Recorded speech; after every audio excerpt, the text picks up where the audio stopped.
Yung mga man, ipapagawa ko nga pala tong pipe ko at ipapareel ko siya.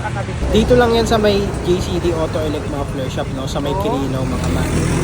So ayan, yan yung tapat niyan.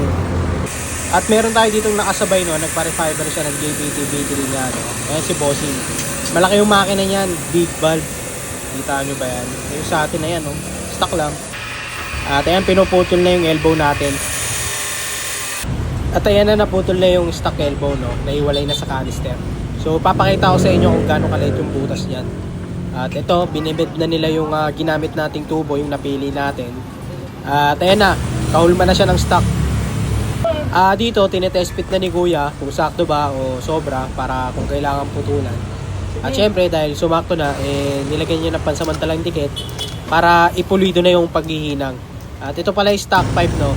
Ayan, napakaliit yan, grabe. Talagang hindi makahinga yung motor natin, yung makina niya. At ito na, pinupulido na ni Kuya yung hinang, no? Pero stock lock pa rin, sabi ko.